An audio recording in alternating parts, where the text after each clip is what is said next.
mag-school. Dahil sa bagyo, sobrang putik dito ngayon. As in, sobrang maputik. Kailangan mo gumanap ng madadaanan para wag kang madulas o wag na mabog ang paa mo. Kasi, sobrang maputik na. Dahil ngayon, ang sakit para sa mga parents, lalo na ng mga bata kung face to face. Yan. Yan, nakalampas na tayo.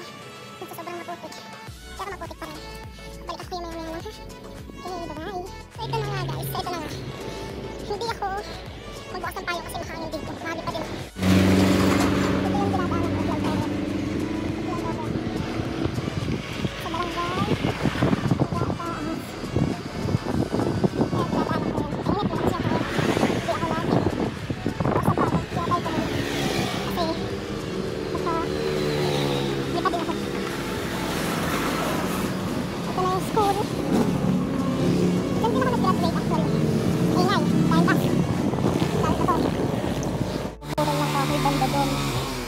Siguro tumba yun dahil ng bagyo. So pinuputol na lang nila para wag makadisgrasya. Ako naman ay liliban.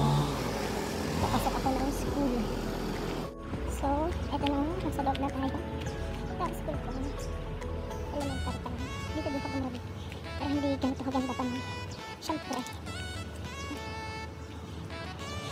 Naputik din sa school. Siyempre binagyo rin naman sa school. Wait lang na. So yun guys. Pauwi na ako. Pakyat na ako ng tulay. Siyempre, yan ang papunta dito sa amin. I-review ko yung maputik na daan sa amin para makita nyo.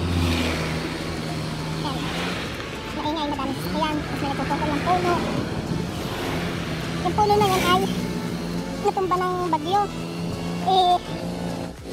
Puputulin na lang nila kaysa makadisgrasya sa iba. Papatayin ko lang aking payong kasi pamadala ko mga dumadaan. Mainit. Sa other side naman, malagpas na yun.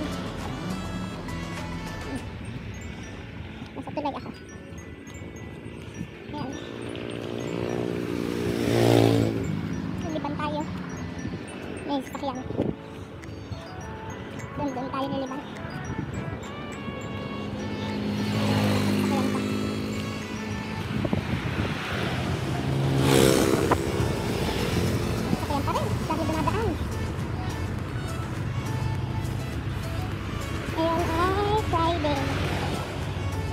Dito sa kabila.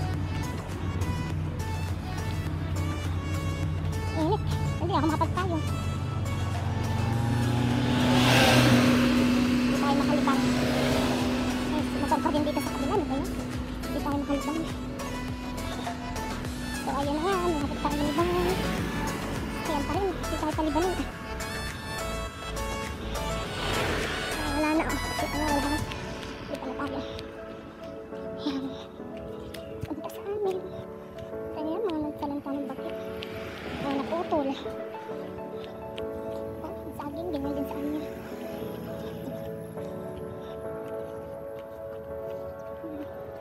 Wait lang. Balik tayo mamaya kapag nandito sa patik ang bahay. So ito na nga. Simula na nagputik. Hindi na ganun kaputik ngayon. Pero nagdaang araw. Sobra talaga. Maganda na kasi yung panahon ngayon. Medyo tumitigas na siya.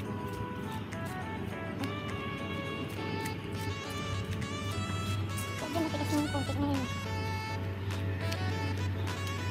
Pero maputik pa rin. Nakita nyo naman. Tandaan lang tayo. Mabilis tayo.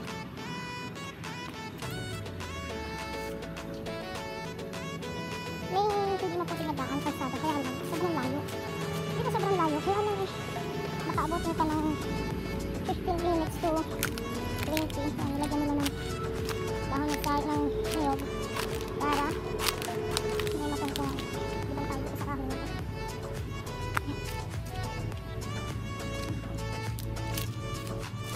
Mga 20-30 minutes hanggang school kung sa outside hot pa.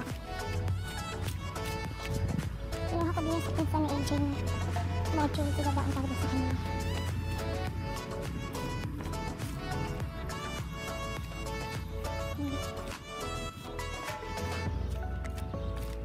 Mga saging.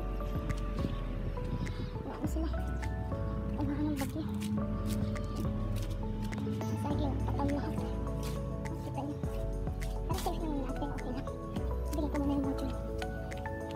tapos na tayo doon.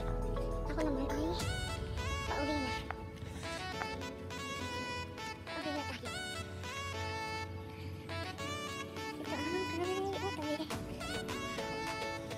Gubat ang aming na probinsya.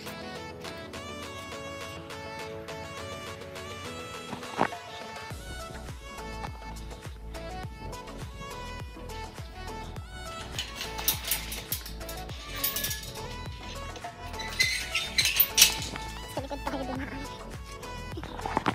Lalo rambutan mo. Tingnan na rambutan mo.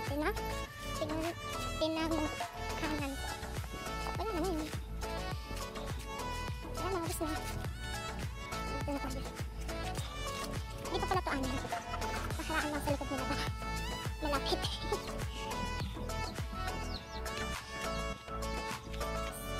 Ay, dito tayo. Dahil ng payong na. Mayroon po lang.